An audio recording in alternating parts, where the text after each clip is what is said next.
Hello, I'm LegenTerry, and you should already know exactly what this is. It's the Legend of Zelda Tears of the Kingdom, developed and published by Nintendo. It's the direct sequel to the 2017 juggernaut, Breath of the Wild.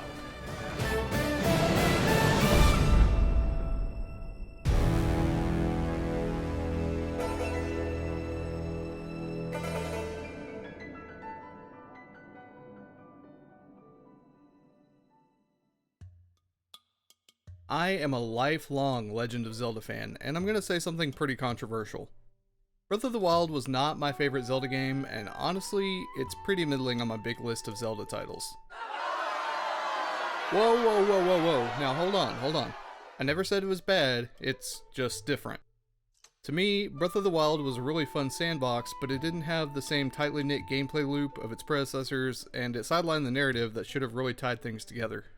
When Nintendo started out as a company over a century ago, yeah, they've been around that long, they began by making toys. The approach they took with Breath of the Wild kind of follows Nintendo's original mantra of putting fun first, making an interesting toy to play and experiment with, rather than a perfectly executed story.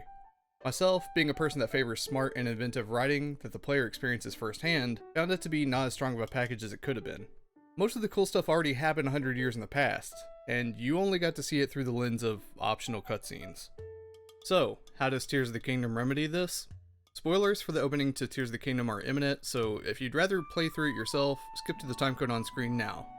Or, if you just want to see it presented the way it was intended, you can check out my first hours of gameplay video. I was pretty sleepy and didn't get super loud or anything because I just wanted to absorb everything that was happening, so if you like it chill, that one's for you. Link in the description. At the end of Breath of the Wild, Zelda tells Link that she wants to begin rebuilding Hyrule and investigate the divine beasts who have started shutting down after the battle against Calamity Ganon. Tears of the Kingdom begins sometime later with Link and Zelda trekking through a hidden cave network below Hyrule Castle. She tells us that as efforts continue to rebuild the kingdom, the citizens have started to fall ill due to something they're calling gloom, which is seeping through the surface land. As they move deeper through the cave, the Master Sword begins reacting to the misty gloom that swirls in the air around them. Zelda finds statues and relics of an ancient civilization called the Zonai buried here, who are said to be godlike beings who descended from the heavens. This aligns with her research about the creation of Hyrule Kingdom. She then discovers a mural that depicts their union with the Hylian people to stop an entity known as the Demon King in an event called the Imprisoning War. Approaching the bottom, they find a massive room that serves as a prison for the Demon King himself, Ganondorf. He's held in place by a magical green glowing hand. As the pair step closer to investigate, the hand falls to the floor, and with it, a mysterious tear-shaped gem. As Zelda lifts it up, it glows white, and the once dormant Demon King stirs from his stasis. Red gloom pours from his body and latches onto the Master Sword, engulfing Link's arm with it. As Ganondorf reawakens, he speaks to Link and Zelda by name as if he knows them and the now corrupted Master Sword. The castle above them is lifted into the sky by his power, and the floor falls away beneath them. Link reaches out to Zelda, but she vanishes in a flash of white. As Link descends and loses consciousness from his wounds, the magical green hand grabs his arm and hoists him away into the light. To avoid any more spoilers, I'll just say that Link finds himself on the Sky Islands. After a tutorial section reminiscent of Breath of the Wild's Great Plateau, he's able to return to the surface world with his new powers to begin his search for Zelda, and to try to put an end to Ganon once and for all.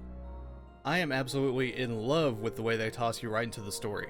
Before launch, I was convinced that there would be like a 10-minute long cutscene showing the Sky Islands appearing, Zelda and the Sheik researching them, and Link maybe retrieving the Master Sword from the Deku Forest again after taking some time to relax. But no, you get to see exactly what's going on and be part of the action from the moment you turn the game on. No unnecessary fluff, the plot is there, all ready for you to grab the reins and go. Well done, Nintendo. By the time of this recording, I've played about 20 hours and just completed the first major objective in the Hebrew region. The story has been very strong thus far and feels a grade above Breath of the Wild's, but it is kind of strange that all the characters seem to have some selective amnesia about parts of the previous game. All of the original Sheikah shrines and towers are gone to make way for new shrines and a new type of tower. All of the guardians, and possibly the divine beasts as well, are nowhere to be found. The Sheikah slate has seemingly been replaced by the Purapad, and a little bit of a fourth wall break is noted by the respective Wii U gamepad and Nintendo Switch appearances. And with that change, Link no longer has access to his previous rune abilities. No Cryonis, Magnesis, Stasis, or Remote Bombs. I don't think there's any in-game explanation for these things, and I doubt there ever will be, besides the developers just not wanting to build the same game twice. It's just kind of strange, you know? Like, these characters in Tears of the Kingdom didn't experience the same world that you did as Link in Breath of the Wild. But besides that, I'm very hopeful that the improved focus on Tears of the Kingdom's narrative means that it will pull away as one of its strongest components. Nintendo has the opportunity to take the unhinged nature of the official Zelda game timeline and flatten it out into something comprehensible and possibly even likable by the average player. Know what I would like? The timeline where you click those like and subscribe buttons. It tells the almighty algorithm to send more people my way, and it really helps me out. Now, before we continue, we should probably get to the elephant in the room. Some of you might have watched my first impression video for Redfall that came out a little while ago, and if you have, you already know how I feel about games with poor technical performance. However, the key difference here is that one of these two games in and of itself is very good, and one of them is very bad. 30 FPS is not always a deal breaker in the same way that 60 FPS cannot magically turn a bad game into a good one. Lower frame rate isn't a good thing, but people picking up this game expecting similar performance to most AAA games launching on competing platforms that are basically on par with most home PCs are delusional. The Nintendo Switch launched in 2017 and was already underpowered by technical standards of its time. It was competing with the Xbox One and PS4 using hardware closer to an Xbox 360 or PS3 because it had to be both docked and a portable system. This is the same hardware that Breath of the Wild launched on alongside the Wii U, and Tears of the Kingdom runs on the same engine with many of the exact same assets. It's honestly a miracle that either of these Zelda games run as well as they do, because they've been pushing up against the limitations of the hardware for 6 years now. I mean, this was basically a smartphone. It's still crazy to see the amount of draw distance they're able to pull off with the Switch, even if it's running at sub 1080p most of the time. Am I excusing Nintendo for releasing games that barely operate within modern standards? Absolutely not. I think that Nintendo should have moved on to a new console generation years ago, and this would have solved a lot of problems that we currently have. What I'm trying to say is that if you used Breath of the Wild's performance on the Switch as a metric for your expectations for Tears of the Kingdom, you could have made a pretty educated guess about how well the sequel would run. Perspective is important, and when almost every other aspect of a game is overwhelmingly positive, claiming you hate it just because it doesn't run perfectly is an extremely reductive and ignorant stance to take. With that said, yeah, it looks like more Breath of the Wild. Besides new environments and character designs, this is what you would be led to expect from a direct sequel set in the same world. It isn't just glorified DLC like a bunch of people screamed about on the internet when it was first announced. There is a substantial amount of new content and vast changes to the old content that give it new life. The size of the game's world has basically tripled over 2017's iteration of Hyrule. The most impressive part about this is the sheer verticality that Tears of the Kingdom uses to emphasize just how free you are to explore. While Breath of the Wild let you loose with the ability to climb almost anything and float through the air with a paraglider, Tears of the Kingdom makes the entire sky a playable space and hands you the tools that make it fun. One thing I wish the developers had taken into account is people wanting to remap the controls. They're still using the control scheme from Breath of the Wild, only now there's even more stuff that you can do on top of that. The first few hours are undoubtedly going to be rough for anyone that hasn't played the prequel recently because, for those who don't remember, there were some very curious decisions made here. This also makes accessibility a nightmare. You need to utilize almost every single combination of buttons imaginable. The only thing that can be adjusted here is swapping the jump and the sprint buttons, which can be helpful but still isn't ideal. Crouch is bound to the left stick press, also called L3, and sprinting is handled with the B button. I would much rather be able to swap those around without finagling with the Switch's built-in rebindings because it limits what you're able to do in the game and changes the controls around for every game you play besides Zelda. But even more annoying is having jump bound to X at the very top of the controller, very far away from the right stick. Unfortunately, your lock-on dodge is also tied to the jump button and they are inseparable. This makes choosing to swap the two buttons a trade-off in reaction time and muscle memory for ease of use. I wish I could say that it gets better from there, but it really doesn't. Your arm abilities are tied to the left bumper plus a direction on the right stick, something that I constantly struggle to get used to. In my head, I would be thinking that I need to access the ability that's on the right side of the wheel, so I would accidentally press right on the D-pad, which instead brings up the weapons carousel. And if you want to pull out a new bow, you have to hold down the right trigger and aim, and then press right on the D-pad to cycle through them with the right stick. And then it all just becomes this muddled mess as you try not to get squished by whatever enemy is staring you down while you struggle with the menus. On the brighter side, the inventory menu has been overhauled pretty substantially. There are different sections for different types of items, and a few different ways to sort them out too. I wish that extended to the fuse options when trying to put components on arrows quickly, but at least you can categorize the items by the amount of damage they do when fused. Anyways, what was I saying? Oh yeah. There are a multitude of ways to get airborne, and the game encourages you to try and find as many as you can. From using recall on falling boulders to ride them back up, launching yourself with rockets attached to your shield, to building an entire airship from spare parts. Tears of the Kingdom allows you to get as creative as you want to be. And not just for ascending to the Sky Islands, but for almost every problem that is presented to you. There is no single correct solution to most of the puzzles or traversal challenges. The way you get from start to finish and the amount of time you spend making it happen are entirely up to you. Sure, you could take time sneaking up on a horse, jumping on its back and taming it, but you could also build a go-kart out of wood planks and tires using Ultra Hand. I guess I should bring up Link's new abilities instead of getting ahead of myself, huh? So Link's new arm gives him a powerful set of new tools. These are Ultra Hand, Fuse, Ascend, and Recall. Ultra Hand allows you to pick up and manipulate objects in 3D space, and then attach them to other objects. Think of it like Magnesis from the last game, only much more functional and without the limitation of the object having to be made of metal. Fuse lets you stick things to your weapons, shields, and arrows for improved attack power, defense, or capabilities. You can do something basic like sticking up a goblin horn to the end of your spear, or something wild like sticking a sword to your other sword or an explosive bomb flower to your shield. This also lets you make elemental weapons and arrows on the fly using different types of materials you collect. Fuse directly feeds into the positive gameplay loop, as monsters dropping materials now give you a reason to take them out rather than avoiding them. Ascend is probably the most overlooked power, while simultaneously being the most helpful. It allows you to swim through solid platforms and objects that are located directly above you, floating you to the top of whatever your target is. The environmental artists, level designers, and programmers had to have put in a ton of work to make this power usable without completely breaking the game.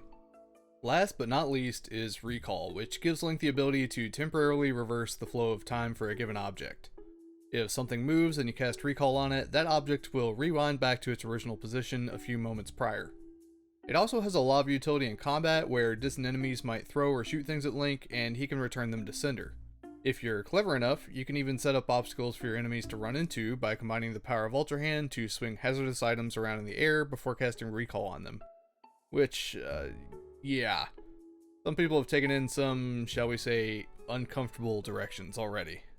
All of these are fantastic additions to Link's traditional kit of weapons and items that are sure to make your romp through Hyrule entirely unique to you. Breath of the Wild Sheikah Slate abilities were pretty niche, and some rarely saw any use at all. Cryonis. They really felt like more of a suggestion than a necessity. But here in Tears, their replacements completely transform the way that you play the game.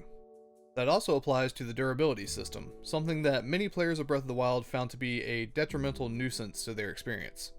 In this game, Fuse allows you to extend the life of your weapon along with its damage, and the ability to change it between sharp and blunt types by attaching different components. If you have a standard weapon that's nearly broken, you can fuse something to it and enhance its durability by a little bit. And where better to flex those powers and enhance weapons than with shrines? Yes, those seemingly endless amounts of challenges make a return, but this time as Zonai shrines. They functionally serve the same purpose with a new green and off-white coat of paint. Each one focuses on using one or two of Link's new abilities, and grants you a blessing of light that can be traded 4 at a time for either health or stamina upgrades. While all of that may be unsurprising, the developers decided that 2 days before the launch of the game, they would announce that traditional dungeons have made a return to the series. I get holding your cards close to your chest, but I feel like this should have been a bigger push for marketing the game. The lack of real dungeons pushed a lot of people away from loving Breath of the Wild, but I can confirm that they are indeed back, having completed the first one, which was a very enjoyable ride. Other returning features include side quests and activities, with some all too familiar faces in new places. If you played Breath of the Wild, you either remember the Koroks fondly as little hide-and-seek companions, or as part of a completionist hell that had no end. This time around, many more of them make appearances out in the open, though most of them remain hidden away behind secretive puzzle objectives. A lot of these have been swapped out for fresh puzzle solutions not seen in the previous game, but the ones who are out in the open give you a different task. These little guys are trying to meet up with their friends, but apparently the idea of packing light is a foreign concept to them. You need to find a way to transport them from one area of the map to another, which most of the time involves making some kind of craft and sticking them to it with Ultra Hand. These helpless little dudes create some of the funniest situations you can imagine, especially when you get Zonai devices involved. More on those later. Completing Korok missions reward you with, what else, Korok seeds again. When you happen to catch up with their leader Hestu, they'll exchange the seeds for more inventory space just like last time.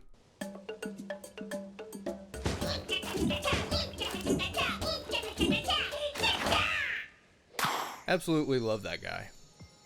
A couple of new repeating series of side quests get the citizens of Hyrule involved in fun ways. Early on, the game introduces you to Haas, one of the captains who operates what's left of the Royal Army and the scrappy new Minuteman militia. His monster fighting teams form up on the border of large enemy encampments, and speaking to him or his subordinates lets them know that you're ready to fight by their side. A large bar filled with the overall enemy health is displayed and the townspeople charge in, stirring up utter chaos. It was so much fun to just jump into the fray alongside guys with buckets for helmets and bat away at the backs of distracted enemies. One of the more frequent side quest encounters deals with a man named Addison, who works for your old pal Hudson, the construction company owner that helped establish Terrytown in Breath of the Wild. This poor guy models his entire persona around his boss, and has dedicated his life to posting up signs that advertise Hudson's business.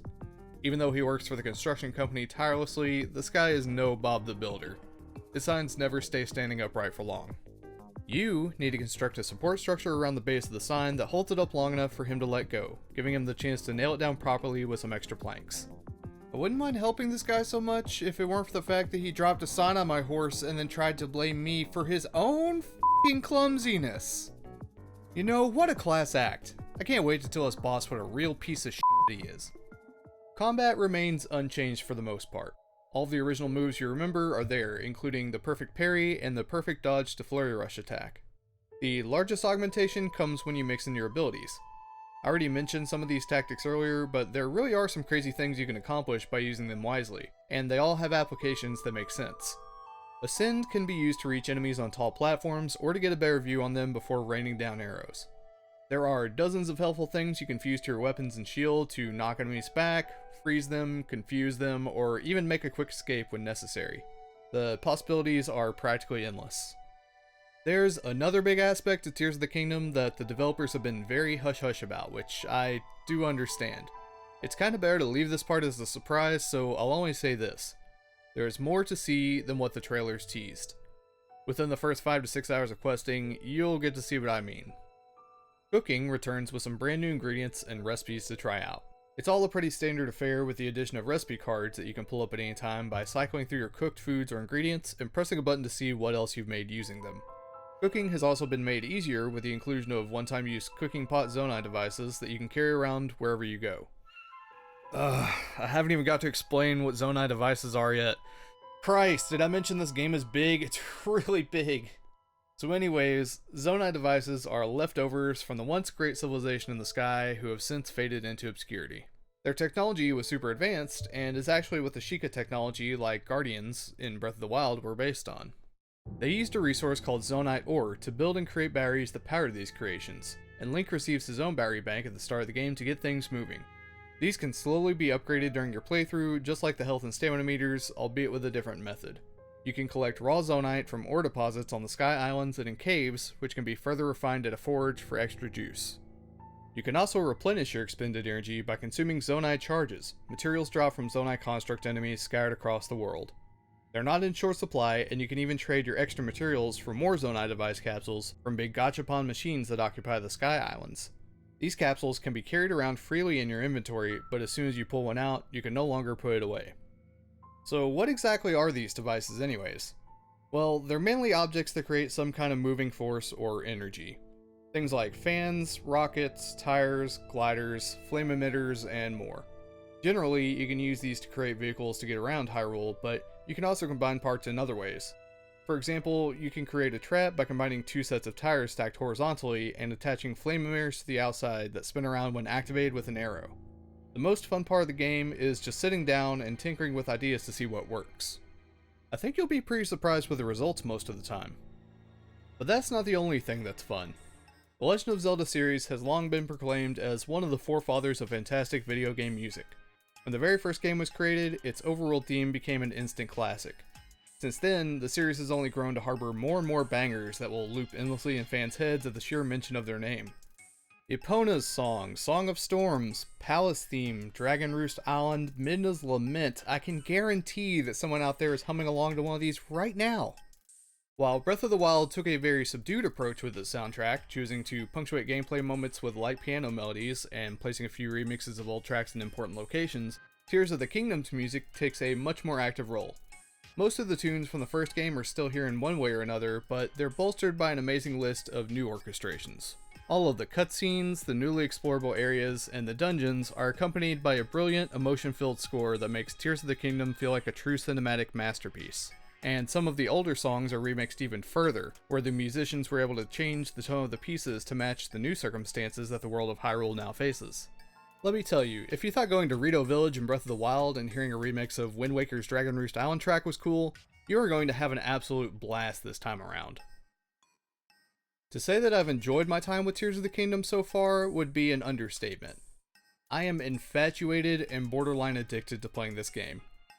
This world is enormous, the narrative is structured well, the gameplay gives you tons of opportunities for creativity, the music shines brightly, the side quests are funny and interesting, and the visual design got nailed by Nintendo once again.